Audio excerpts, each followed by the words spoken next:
Agradezco a Carla Mote, a la historiadora Carla Mote y a la querida Alina Duarte, nuestra corresponsal, que nos acompañen para entrarle a la mesa de diálogo. Carla, te saludo con mucho gusto. Muy buenas tardes ya.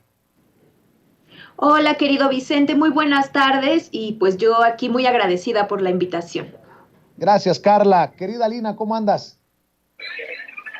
Hola Vicente, muy bien, saludos a ti, a toda la audiencia y también a Carla para estar en esta mesa ya listas ya seguramente para hablar mucho de esto que acaba de declarar el presidente López Obrador. Vamos a dejar la víbora chillando, como digo, Carla, Alina. Carla, el presidente Andrés Manuel López Obrador mantiene este liderazgo regional y así lo demuestra con esta solidaridad a Gustavo Petro a muchos kilómetros de distancia, pero una solidaridad que suena fuerte debido a que expone el presidente Andrés Manuel López Obrador una campaña cobarde, perversa, contra el candidato de las izquierdas por allá en Colombia. ¿Cómo ves, Carla? A mí me parece muy significativo que el tema que ponga el presidente Andrés Manuel López Obrador sobre la mesa es precisamente el de la campaña sucia en contra del candidato puntero que resultó con la mayor cantidad de votos en la primera vuelta de la elección de Colombia, Gustavo Petro, junto con Francia Márquez, en una fórmula que pues por primera vez pues nos otorga y sobre todo al pueblo colombiano, digamos, esta posibilidad real de que la izquierda llegue por primera ocasión a ese país al poder. Cuando el presidente Andrés Manuel habla de esta campaña sucia, creo que tenemos que pensar en cuál fue el resultado de esta primera vuelta. Y bueno, en primer lugar quedó la fórmula de Petro con Francia Márquez, y en segundo lugar llegó un personaje pues que resulta disruptivo, pero al mismo tiempo muy significativo, muy sintomático de este tipo de campañas que yo digo, ojo, porque podemos observarlas en otros momentos, podrían replicarse y que bueno, también creo que sigue una línea de estos populismos de derecha en los que pues de fondo no hay una propuesta de gobierno sólida, pero hay sí una apelación a la emocionalidad y en particular pues es la campaña que emprendió el candidato Rodolfo Hernández, quien quedó en el segundo lugar en esta primera vuelta. Y cuando el presidente Andrés Manuel pues refiere esta campaña sucia contra Petro, pues tenemos que pensar que en el contexto colombiano pues vienen de un proceso muy doloroso de pues todos los saltos de la violencia que ocurrieron con el crimen organizado, que también pues tuvo su expresión en las guerrillas urbanas y rurales, en una de ellas en las que participó el ahora candidato presidencial Gustavo Petro, que por cierto es la tercera contienda en la que participa, y que bueno, esta cuestión aunada a la cercanía con Venezuela, hacen como este cóctel en el que esta derecha populista, estos grupos conservadores que están, digamos, concentrados en una figura política que mantiene desde hace mucho tiempo el control en Colombia, que es la de Uribe, pues hacen esta campaña pues en contra de un personaje de estas características, hablando de cosas que a veces pueden resultar muy hilarantes. Por ejemplo, la cuestión de la llamada ideología de género, se colocan en contra de todo cambio social tendiente a respetar los derechos de las mujeres, de la diversidad sexual, esta amenaza también hacia que es constante hacia que se van a convertir en Venezuela y pues bueno, este pasado guerrillero del candidato Petro. En este marco pues llega este personaje, Rodolfo Hernández, quien pues emprende una campaña sobre todo a través de las redes sociales, de WhatsApp, con fake news, con videos chistosos, se le ve en una cuenta muy exitosa de TikTok bailando y que resultó pues una sorpresa ver este crecimiento de un personaje que era prácticamente desconocido a principios de año, digamos, frente a una figura como la de Petro, que tiene una trayectoria política muy larga y pues repito, es la tercera vez que contiende a la presidencia de Colombia. Entonces, pues en ese marco de campaña sucia, de juego sucio por parte de la derecha, es que pues vemos declaración de hoy del presidente Andrés Manuel, un apoyo que si bien lo entendemos pues a la luz de la afinidad política que hay evidentemente entre Andrés Manuel y Gustavo Petro, pues también que no resulta, digamos, tan contundente como la que sí vimos ya, por ejemplo, de Lula, quien hace poco tuiteó justamente el día de la campaña, o me parece que un día antes, que pues él expresaba su apoyo a Gustavo Petro y que invitaba al pueblo colombiano a votar por él. Estamos en el proceso en el que va a realizarse la segunda vuelta de las elecciones y el panorama pinta complicado porque se sumarían las fuerzas de los otros candidatos que son de derecha o de centro derecha, todos contra la fórmula de Petro Márquez, y bueno, pues seguiremos observando este proceso electoral que es importantísimo para las izquierdas de la región. Pronunciamiento del presidente Andrés Manuel López Obrador desde la mañanera y el destape de esta campaña que pues obviamente tú ya nos habías advertido en tu cobertura desde Colombia, pero que pues queda de manifiesto que se ha arreciado rumbo a la decisión en segunda vuelta de los colombianos.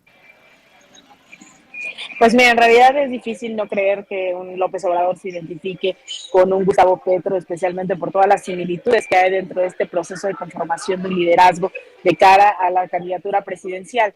Gustavo Petro, así como López Obrador, que fue jefe de gobierno de aquí de la Ciudad de México, pues él fue alcalde de Bogotá y también intentaron destituirlo en su momento, le levantaron todo un caso, así como el caso del desafuero, y claro, a pesar de las particularidades es inevitable recordar que los procesos son sumamente similares. Yo ahí no coincido tanto con que se le estigmatice a Gustavo Petro con que fue guerrillero, porque eso es real, él formó parte del movimiento de M19, sin embargo, él depuso las armas, se incorporó también a la vida democrática de ese país, a tal grado de haber ocupado cargos como el de ser congresista, senador, alcalde, ¿no? Y recientemente, pues ahora candidato, como lo menciona Carla, por tercera ocasión a la presidencia, al igual que un López Obrador, ¿no? En este caso, en Colombia. Yo he puesto mucho el acento en que la candidatura de Gustavo Petro no necesariamente representa esa vanguardia revolucionaria de izquierda, sin embargo, sí representa la ampliación de las garantías individuales de los derechos en el marco de un país sumamente devastado por una guerra que aún no culmina a pesar de haberse firmado los acuerdos de paz en el 2016. Hoy, a la fecha, se tiene una estimación de más de 340 asesinados y asesinadas de aquellos y aquellas personas que firmaron estos acuerdos de paz, la persecución y el asesinato sistemático, no solamente de quienes formaron parte de las guerrillas y depusieron las armas, sino además de defensores de derechos humanos del territorio, ha sido una constante y en ese marco está buscando la presidencia de Gustavo Petro. Ahora bien, les mandé al chat, no sé si tengamos ahí estas imágenes que son fotos que tomé, específicamente una, ¿no? En las calles de Bogotá, que tiene que ver con estos carteles de Petro asesino, Petro corrupto. Eso está tapizado en varias de las avenidas principales de Bogotá y eso forma parte no solamente de la campaña en medios de comunicación, sino en el día a día del estigma que significa alguien medianamente de izquierda, que se considera de centro izquierda. Eso representa, ¿no? Es un peligro y estas narrativas de que van a ser como Venezuela, miren, ahí está, también le tomé foto de este artículo que me llamaba mucho la atención de que Colombia no es Venezuela, y estos artículos de opinión fueron la constante durante meses, ¿no? Si no es que durante décadas, pensando en que pues quien tenía el control en todas las esferas institucionales, gubernamentales y de los partidos políticos, pues era la ultraderecha encabezada por Álvaro Uribe, y actualmente se repitió esta fórmula para ganar la presidencia, no solo de Rodolfo Hernández, sino también el candidato Federico Gutiérrez, que era quien creíamos iba a pasar a la segunda vuelta. Echaron todo al asador y aún así no lograron encabezar, ¿no? Hacia esta segunda vuelta. Lo mismo hicieron con Iván Duque hace 4 años, un personaje que muy poca gente conocía y que lograron inflarlo a tal grado de llevarlo al Palacio de Nariño. Bueno, ahora con Federico Gutiérrez hicieron lo mismo, no fue tan exitoso, pero sí un Rodolfo Hernández que en algún momento, ya lo he dicho y no es menor, ha insistido en que le admiraba a Adolfo Hitler, que las mujeres pertenecíamos a la casa, ¿no? Todo este dejo de conservadurismo, a pesar de creer, ¿no? Hacer creer que es un outsider. Y yo cerraría Vicente, diciendo que este arrojamiento del presidente López Obrador, por fortuna, no es el primero que vemos en los últimos años, en los últimos, sí, sobre todo meses en América Latina. Este es tan solo como la cereza del pastel y sobre todo la coyuntura en que vaya y abrace a un Gustavo Petro que vive bajo una campaña bajo la cual el presidente López Obrador ha vivido en múltiples ocasiones, sino además hemos visto hace unas semanas cómo arropó a Xiomara Castro yendo en su visita a Honduras, respaldándole la reforma eléctrica, a un Pedro Castillo en Perú a punto de que también se le aplicara un juicio político en su contra que buscaba su destitución, o en el caso de Bolivia, no solamente respaldando la administración de Lucho Arce, sino dando asilo a un Evo Morales y negándose a participar, ¿no?, en estas narrativas que ponían en duda el golpe de Estado en Bolivia. Entonces yo creo que esta política exterior cada vez es más visible, ¿no?, de hacia dónde se está inclinando y lo que representa, no solo para la política interna de México, sino regionalmente, y creo que a mí me parece un acierto maravilloso que de cara a estos comicios en donde se juega muchísimo, no solo para Colombia, sino para la región, siendo pues la joya de la corona imperialista de Estados Unidos en América Latina. Qué bueno, ¿no? Enhorabuena que el presidente López Obrador decida mandar este mensaje. En la mañanera, diciendo que él no establece relaciones de complicidad con nadie, que por eso puede enfrentar a la mafia del poder. ¿Por qué no me proyecta, querida Cecilia, estas declaraciones del presidente Andrés Manuel López Obrador en respuesta a esta, yo insisto, lamentable entrevista de Carmen Aristegui a Francisco Labastida Ochoa y las declaraciones de Porfirio Muñoz Ledo, sumadas a este canto, a esta, ¿cómo le llaman?, nado sincronizado de la oposición, de que el presidente está coludido con el narcotráfico, sin pruebas, puras inferencias. Hablan de indicios, dicen de qué se trata. Vamos a ver y escuchar al presidente Andrés Manuel López Obrador pronunciarse. Claro, y otra cosa acerca de los vínculos con el narcotráfico. Si tienen pruebas,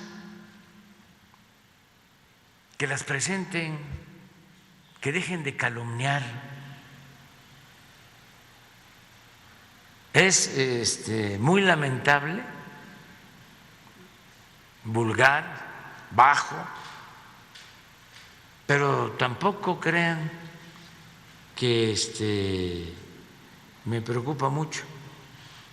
En primerísimo lugar, porque estoy muy tranquilo con mi conciencia. En primerísimo lugar. Y en segundo lugar, porque es falso, completamente falso. Yo no establezco relaciones de complicidad con nadie. Por eso puedo enfrentar a la mafia del poder, a los delincuentes dedicados a la violencia, a la delincuencia organizada y a la delincuencia de cuello blanco. Los llama vulgares el presidente Andrés Manuel López Obrador a estas campañas y a los que la están maquinando, ¿no? Esto, por lo que hemos estado hablando desde temprano aquí en Sin Censura. Carla Mote, hay mucho sobre este caso de acusaciones sin pruebas, en otras palabras, sin fundamentos, contra el presidente Andrés Manuel López Obrador a solo 2 días de las elecciones en 6 estados para gobernador o gobernadora. Un Porfirio Muñoz Ledo, un Labastida, la entrevista con Carmen, muchos elementos y estas declaraciones del presidente Andrés Manuel López Obrador. Dejen de calumniar, les dice el presidente. ¿Cómo ves, Carla? Vicente, pues como bien comentas, esta campaña se está ejecutando desde hace ya, yo diría, varias semanas. No es casual que, por ejemplo, incluso senadoras como Lili Telles, quien sabemos, ¿no?, que suele pues alzar la voz de forma escandalosa desde su tribuna, pues ha traído esa retórica, ¿no? los medios de comunicación, corporativos, pues están insistiendo una y otra vez con cuestiones que son tan, digamos, ridículas realmente, como el saludo que en alguna ocasión, hace ya me parece que varios años, hizo el presidente de la República a la mamá de uno de los narcotraficantes más conocidos de ese país, como si eso fuera una prueba de algo. Así como esa, pues hay una y otra reiteraciones de algo pues que es incomprobable. Y de todo esto yo pondría dos elementos sobre la mesa. Uno es la franca, digamos, debilidad del PRI, que no solamente tiene que ver con el marco electoral, sino con la decadencia acelerada en la que lo hemos visto, y con una presidencia en su Comité Ejecutivo Nacional que pues es francamente, como ya todos lo dicen, incluso el propio Labastida, el sepulturero del PRI con Alito Moreno. Ese es por una parte, y por otra, evidentemente, el marco electoral. Hemos visto repuntes que son realmente, pues digamos, muy significativos, como en el caso de Aguascalientes, cuando pues se tenía como un estado ganado por la oposición, se creía que ni siquiera iba a haber competitividad de la candidata de Morena, y lo que vimos fue un repunte pues inusitado. En pocas semanas la candidata Nora Rubalcaba pues prácticamente igualó en un empate técnico a la otra candidata del PAN, y con la dimisión de la candidata del PT, pues ya se ve la posibilidad de que se pierda ese estado por la coalición opositora. Por otra parte, el PRI va a quedar, si de por sí ya venía de vacas flacas, pues mucho más después de esta contienda electoral, y yo diría, uno de los bastiones que va a ser el Estado de México, en el que se contenderá el próximo año, pues yo creo que la pérdida pues ya implicaría francamente pues ya el sepelio, ¿no?, del partido. En ese marco yo creo que esta campaña sucia en contra del presidente pues resulta en otra más de las estrategias mediáticas de los personajes políticos, pues que aunados a los poderes económicos, bueno, más bien fácticos mediáticos, pues han emprendido sin pruebas. El presidente justamente lo que dice es, pues se tendrá que comprobar, y son dichos muy graves. El pues casi resucitamiento de Carmen Aristegui con Labastida resulta ya, digamos, en una descarada pues manifestación por parte de la periodista, ¿no? El tono de la entrevista, todo lo que se comentó ahí, pues digamos, si alguien dudaba que de qué lado está Carmen Aristegui, creo que ya no le van a quedar pues ninguna duda, ¿no? Eso por una parte. Entonces, yo creo que en ese marco se tiene que observar esta campaña de desprestigio que están emprendiendo, y además esta cuestión que menciona el presidente, que es con qué autoridad moral personajes como Labastida, que fue uno de los operadores, ¿no?, de Zedillo y del Fobaproa, del endeudamiento, del neoliberalismo, es francamente muy deleznable. Escuché la entrevista que hiciste antes de esta mesa y pues comparto tu encabronamiento.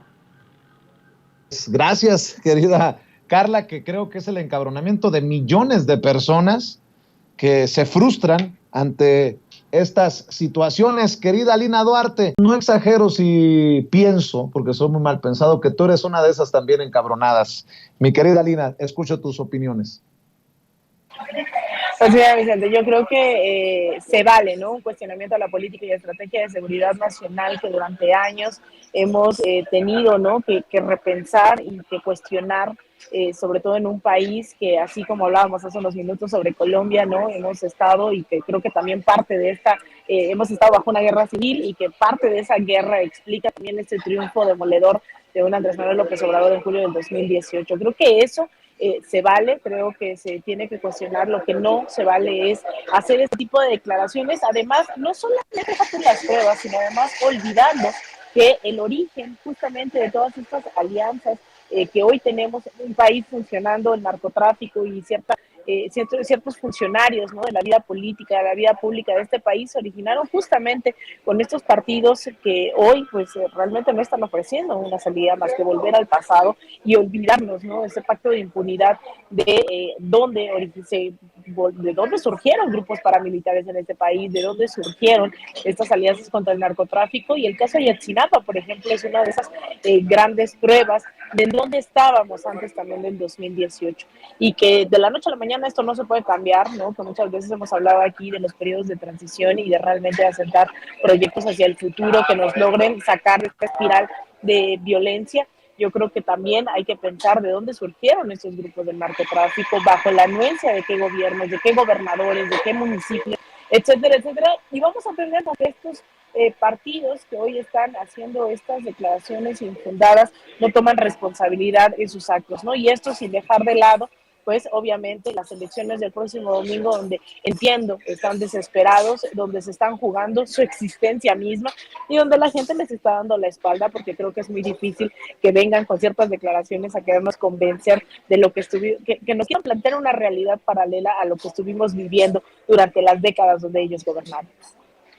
Así es, así como se vale cuestionar a los políticos, porque ya me están cayendo encima muchos, también se vale cuestionar a los periodistas, ¿no? Mira ahora, Ciro Gómez Leiva preguntando quién es el presidente para atacar a Carmen Aristegui, porque para ellos es un ataque, cuando yo decía hace rato que Ciro Gómez Leiva atacó arteramente a Carmen Aristegui por la investigación sobre Cuauhtémoc Gutiérrez de la Torre, pero para la gente que es de memoria corta y selectiva, las benditas redes sociales, en este momento histórico, en este momento estelar, en este momento en que las redes sociales reclamamos un espacio en la mesa del diálogo, del debate público, y desde los medios tradicionales nos la buscan negar.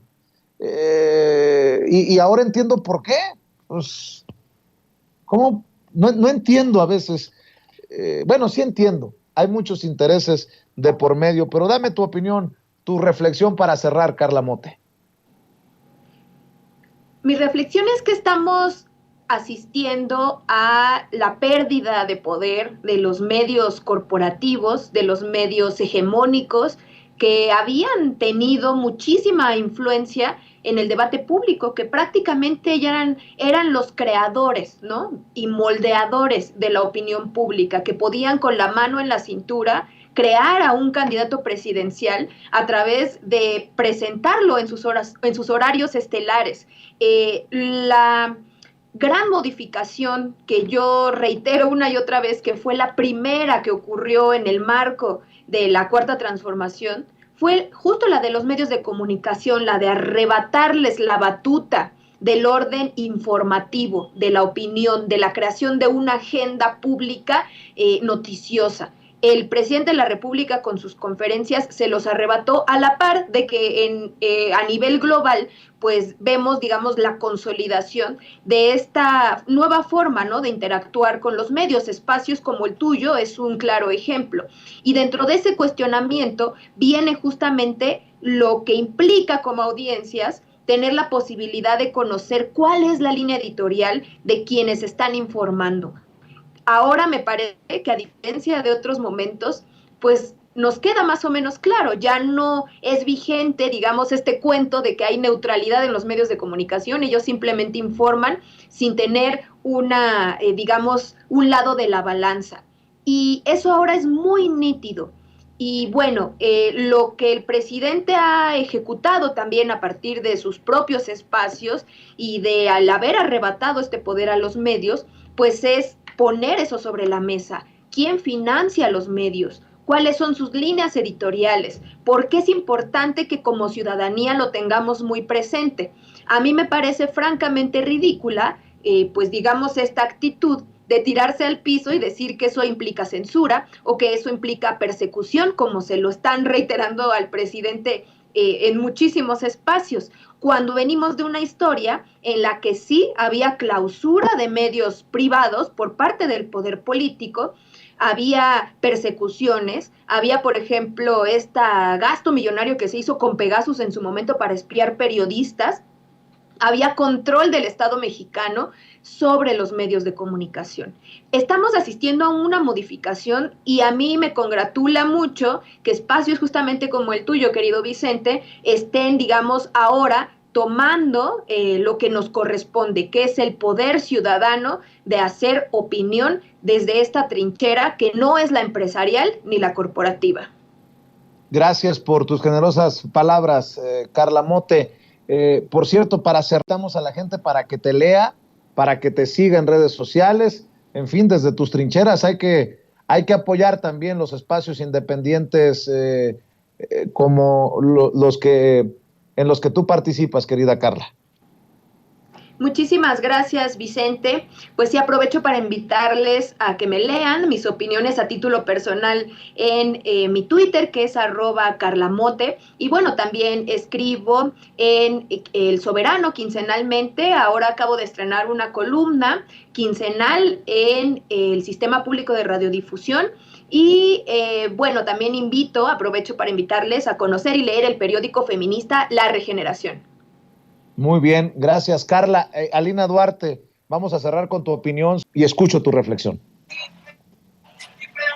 Bueno, Vicente, yo creo que no tenemos que imaginarnos, ¿no?, que lo que está pasando en realidad hemos visto durante décadas, no solo en México, sino en el mundo entero, cómo funcionan los medios de comunicación, y a veces se nos obliga, ¿no?, a asimilar que hay intereses detrás, y eso es una constante, y lo vemos a mitad de la guerra con Ucrania, en donde dicen cuál es ruso, cuál no, pero no se duda de la visión de Estados Unidos. Cuando vemos, ¿no?, que Twitter, que las grandes, estas grandes redes sociales también te etiquetan, te señalan, ¿no?, o YouTube, en donde pone que eres financiado por tal o cual gobierno, pero no dicen de dónde viene el financiamiento de Latinos, no dice dónde viene el financiamiento del New York Times, del Washington Post, y de todos estos grandes medios que durante años pues se asimiló y se normalizó que estos dictaran realmente lo que era, ¿no?, lo que tenía que ser, lo que teníamos que pensar, lo que teníamos que opinar. Entonces yo creo que se va el cuestionamiento. Estamos viviendo un momento estelar en la vida de México, en donde justamente las y los mexicanos están cuestionando masivamente qué rol han jugado estos medios de comunicación. Y también es cierto, es porque no tenían otras opciones. Hoy con las redes sociales, con los canales de YouTube, con estos espacios, es por eso que la gente hoy acude, nos está viendo, te está buscando, Vicente, te sigue en redes sociales, está buscando esos contenidos que no encuentra y que no ha encontrado en esos medios en los cuales no se sientan tampoco representados y representadas durante muchísimos años, no desde el 2018, sino desde tiempo atrás, y esto ha crecido. Creo que el nivel de concientización, de politización, es algo increíble que tenemos que valorar. Entonces, en ese sentido, pues seguirles invitando, ¿no?, a que sigamos criticando, sigamos pensando en función, ¿no?, de ese horizonte que queremos construir. Entonces, pues bueno, yo cierro invitándoles a que me sigan en redes sociales. A mí me encuentran como @Alina Duarte en Twitter, _Alina Duarte en Instagram, en facebook.com/Alina Duarte Periodista, y también en mi canal de YouTube, y pues claro, está todos los días aquí en Sin Censura. Te mando un abrazo a ti, Vicente, a todo el auditorio, al equipo de Sin Censura, y también a Carla, muy agradecida de estar aquí en esta mesa con ustedes. Gracias, Alina, gracias, Carla, nos vemos pronto en otra mesa de diálogo. A ti te veo hasta el lunes, querida Alina. Por lo pronto, un abrazo a ambas, muchas gracias por participar y por hablar sin censura.